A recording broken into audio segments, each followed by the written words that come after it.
What's up Tarlagueños? My name is Alvin Bautis of Exploring Tarlac. So for today's video guys, naimbitahan tayo ulit dito sa Sadik, Arabian, Indian and Pinoy Foods dito sa Barangay Anupol, Bamban, Tarlac guys. So along MacArthur Highway lang siya, madaling-madali lang siya puntahan, and then passable siya ng mga jeep. Kung galing kayo ng Capas, pwede kayo sumakay ng Capas, Angeles City na jeep, and then pwede kayong ibaba dito sa Sadik. And then kung galing naman kayo ng Angeles, so pwede rin kayo sumakay ng Angeles to Bamban or Angeles to Capas para makapunta dito sa Sadik guys.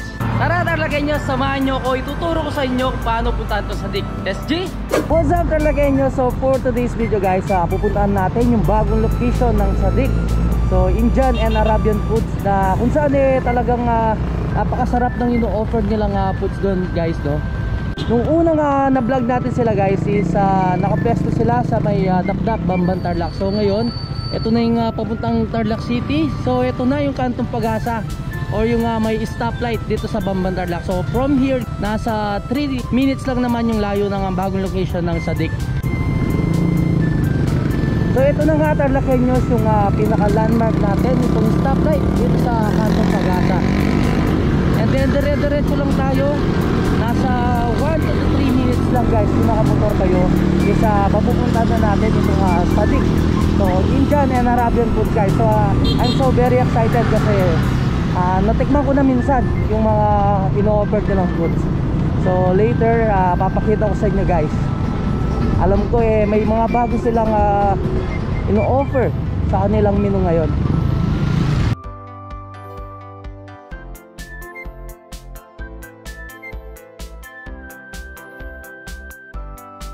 Kung galing kayo ng Tarlac City, Tarlagueños, so yung pinaka landmark nga, sabi ko kanina, yung stoplight dun sa may Kantong Pag-asa.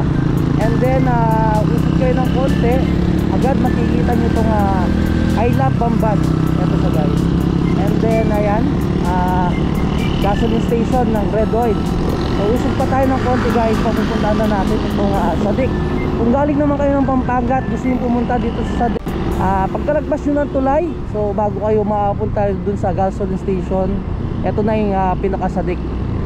So Sadik, Arabian, Indian and then Pinoy food. So yan po guys.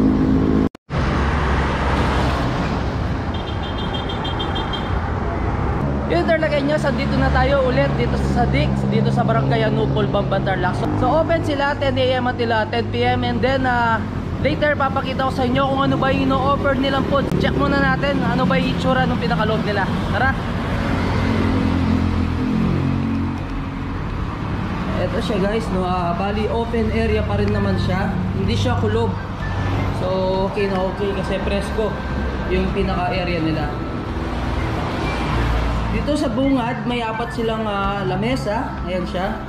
And then pagpasok nyo dito may mga kubo-kubo guys.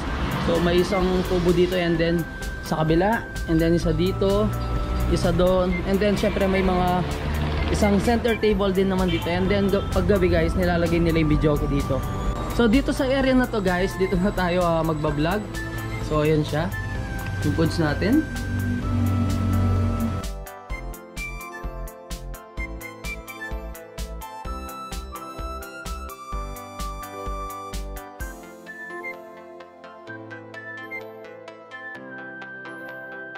So in Tarlagueños, andito na tayo ulit dito sa Sadik, Arabian, Indian and Pinoy foods guys, no.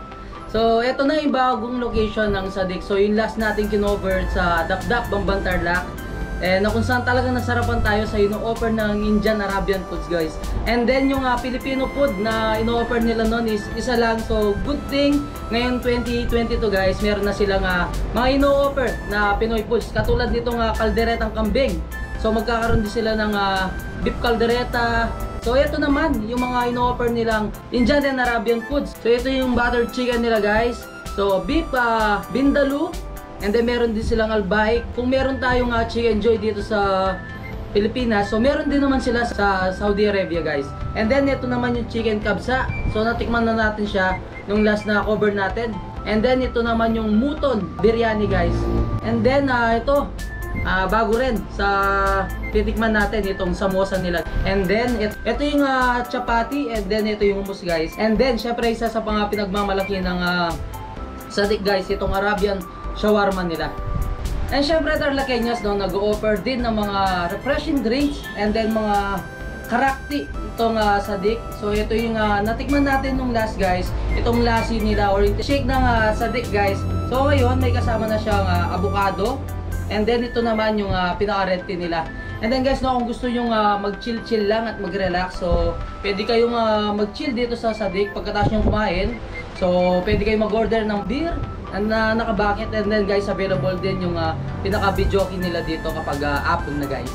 Una natin titikman itong chicken kabsa. Yung unang natikman natin is yung beef kabsa ng Sadik. So ngayon, titikman natin itong chicken kabsa naman nila. So ito, may nakatopping siyang lemon. Gagawin natin is squeeze muna natin siya pinakataas, yan. Then syempre guys, may kasama din naman siyang Indian chili paste, and then syempre yung dried tomato. Dried tomato, ganda. Fried onions.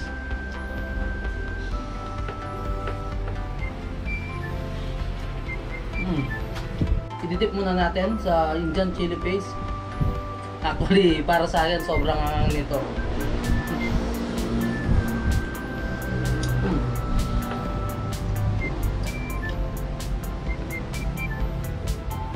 You know, Tarlakeños, nakakamiss talaga kumain dito sa Sadik.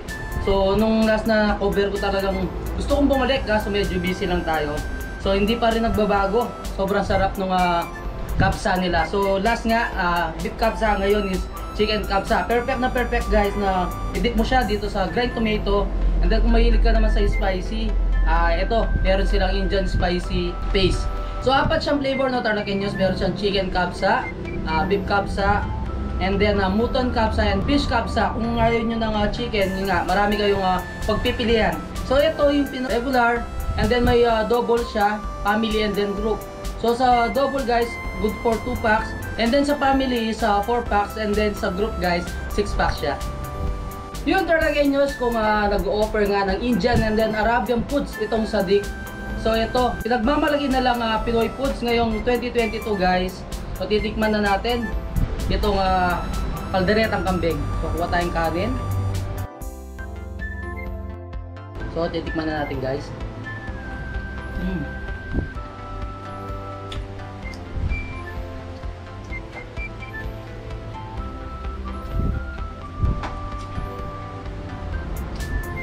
Napakasarap ng kalderetang kambing nila dito sa Sadik guys, no? Yun nga, kung nag-crave kayo ng Pinoy food, kung pumunta kayo dito, pwede nyo orderin tong kalderetang kambing nila. Alam mo yung sarsa pa lang no Tarlakeños, napakasarap na nung kalderetang kambing nila. And then yung pinaka-meat, malambot siya. And then napaka-tender niya guys. Natin titikman itong buttered chicken ng Sadik. Squeeze muna natin itong pinaka-lemon.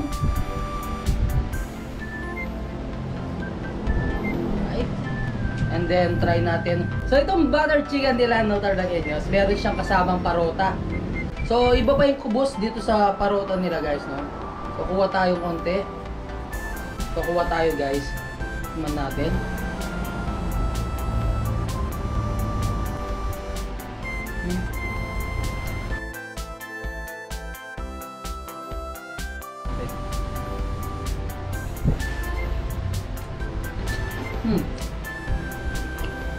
Sabi ko nga guys, no, nung last na cover ko dito sa Sadik, alam mo yung lasa ng mga pagkain ng Indian at Arabic foods. Yung aftertaste guys, no, naiiwan yung mga Indian spices at yung Arabic spices sa bibig mo. Na talagang hanap-hanapin mo na napakasarap ng butter chicken nila guys.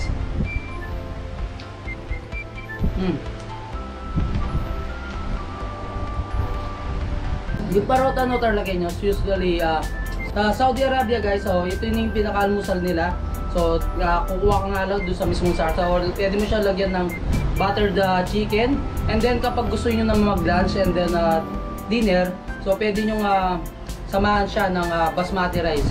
So yung kanina nga sa tinikman natin yung chicken kabsa, basmati rice din siya. So yung basmati rice guys, no, galing sa India yung pinaka-rice nila. Yung pinaka-texture niya, yun nga medyo mahaba yung rice nila compared dito sa rice natin dito sa Pilipinas. Next naman natin titikman itong Al-Baik or yung pinaka chicken joy ng Saudi Arabia guys. So ito, marinated din siya ng Indian and Arabic spices guys. So I think this one is halos kasing lasa rin siya nung kabsa and then yung biryani natin. Tikman natin siya.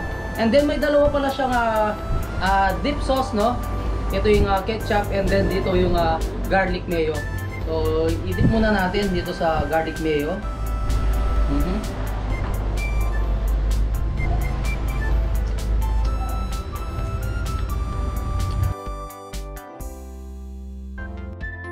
Napakasarap ng Al-Baik chicken nila guys, no? Yung sa pinakaloob niya is juicy, napakalambot. And then yung sa pinakalabas niya guys, ito, crunchy siya. And then yung lasa talaga ng Indian and Arabic spices andun. So, malayong-malayo siya dun sa lasa ng chicken natin dito sa Pilipinas. Nice. And then no, mga sadik, kapag in-order yung Al-Baik chicken nila, so may kasama na siyang kubos na pwede nyo rin i-dip dito sa garlic mayo natin. And then ketchup. And then syempre, may kasama na siyang french fries. So ito na nga no mga kasadik. So titikman na natin itong Mutton biryani ng Sadik Indian, Arabian and Pinoy Foods dito sa Nupul, Bamban, Tarlac. So nung last natin kinover sa Dapdap guys, yung pinatikim sa atin yung chicken biryani. So napakasarap ng hot chicken biryani nila. So ngayon, ito nga yung available nila, itong Mutton. Kapag sinabi natin yung Mutton, no, Tarlaceños, ibig sabihin is kambing dito sa atin. And then yun nga, sabi ko nga kanina, yung biryani nila, so may 4 siyang meat. So kung gusto niyo ng Mutton, yung kambing, chicken, fish, and then yung beef. So titikman na natin itong Mutton biryani nila. May kasama rin pala siya ng 4 na pwedeng pagdipan. So meron siyang yogurt, garlic mayo, itong Indian chili paste, and then yung grind tomato natin. So ito na yung pinaka-Mutton. Right. And then syempre may kasama pa rin tayong basmati rice. Actually yung tatlong to, natikman na natin nung last. So ngayon ididip muna natin dito sa yogurt. And then lagyan natin ng basmati rice.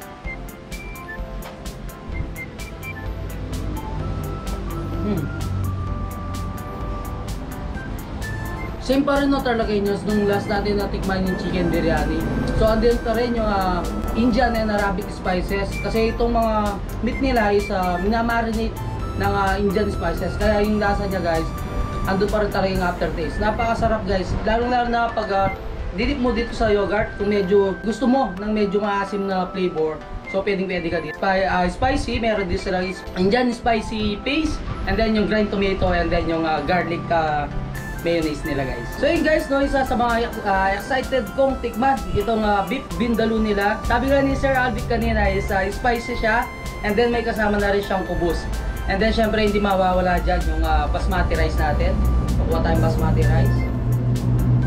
Mapapansin nyo guys, no, lahat ng basmati rice nila, so pinaka-toppings nila may fried onions sa pinaka-taas. So ito. And then lagyan natin siya ng beef vindaloo. Same lang din nung texture ng ibang natikman nating foods dito kapag may sarsa sila guys.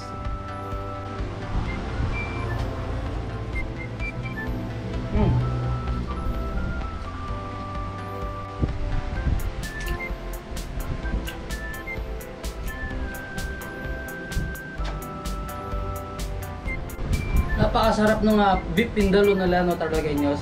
Yung pinaka aftertaste niya, andun pa rin talaga yung Indian and Arabian spices, pero yung pagka-spicy niya guys, abang tumatagal, talagang umaangang siya. Pero napakasarap nung pinaka aftertaste niya. And then napakalambot nung pinaka beef vindaloo natin. So yung Tarlaceños, bago natin titikman tong chapati and hummus ng Sadik. So numin muna natin yung refreshing drinks nila.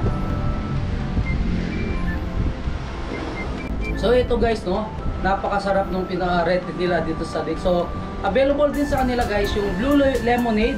So meron din silang pineapple and then iced coffee. And then tikman natin itong lassi nila na may kasamang avocado flavor.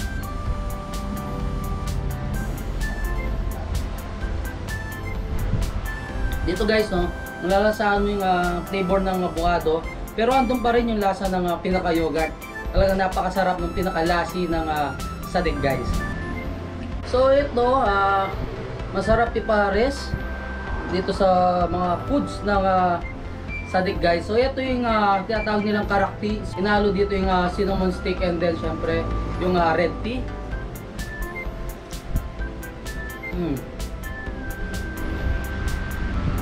Hindi tulad ng mga coffee natin dito sa Pilipinas, no. Kapag sinabi mong karakti, parang parang meron din siyang Indian and Arabic spices. Yung aftertaste niya andun. Talagang hindi agad nawawala sa mismong bibig mo. Next natin titikman talakenyos itong chapati and then umusong kanina. Yung titikman natin yung parota and then kubus. So ito naman yung tinatawag nilang chapati. Halos magkakamukha lang sila ng itsura o yung pinaka-texture. Pero magkakaiba sila ng ginamit na ingredients. So ito, tikman na natin yung chapati nila. And then itong pinaka-umus nila guys is homemade o sariling gawa ni Sadik guys. So ito.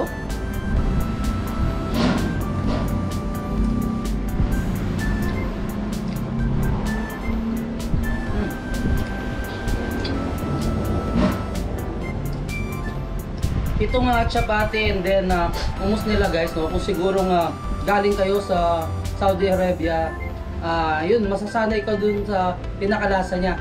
Parang ganun din siya, may aftertaste, pero yung lasa ng chapati yung pa rin yung pinaka-aftertaste na medyo sweet yung pinakalasa niya. Next natin titikman talakenyos itong Arabian shawarma ng Sadik. Open natin siya. Check muna natin yung sa pinakaloob niya. Ayan guys, no, kung makikita nyo, meron siyang french fries, meron siyang beef. So available yung pinaka-meat niya guys, sa beef, sa chicken, and then kung gusto niyo ng mutton or yung kambing, pwede rin siya. And then may kasama siyang garlic mayo. So may kasama siyang bell pepper, and then meron siyang pepino and then lettuce. So titikman na natin. So pinaka-balot niya guys, yung tawag sa roti. So para din siyang yung pinaka-itsura niya para din kubos, parota, and then yung chapati.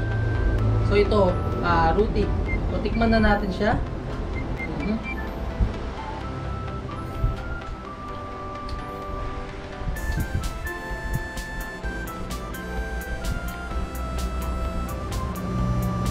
Napakasarap ng Arabian shawarma nila. And then, syempre, para sa akin, napakabigat niya sa tiyan. Kung sa akin siguro isang ganito, kaya ko pa ubusin. Pero sa mga hindi malakas kumain, good for 2 packs, pwede mo siyang atin sa pinaka gitna guys para maging dalawa siya. And then yung lasa ng pinaka-wrap niya is matamis-tamis. So sa mga shawarma, kapag kumakain ako, mas gusto ko yung ganung lasa. Yung pinaka-aftertaste niya is medyo sweet talaga siya. Yung talagenyos na next natin titikman, itong samosa ng Sadik. So ito, pwede mo siyang i-dip sa mismong garlic mayo nila.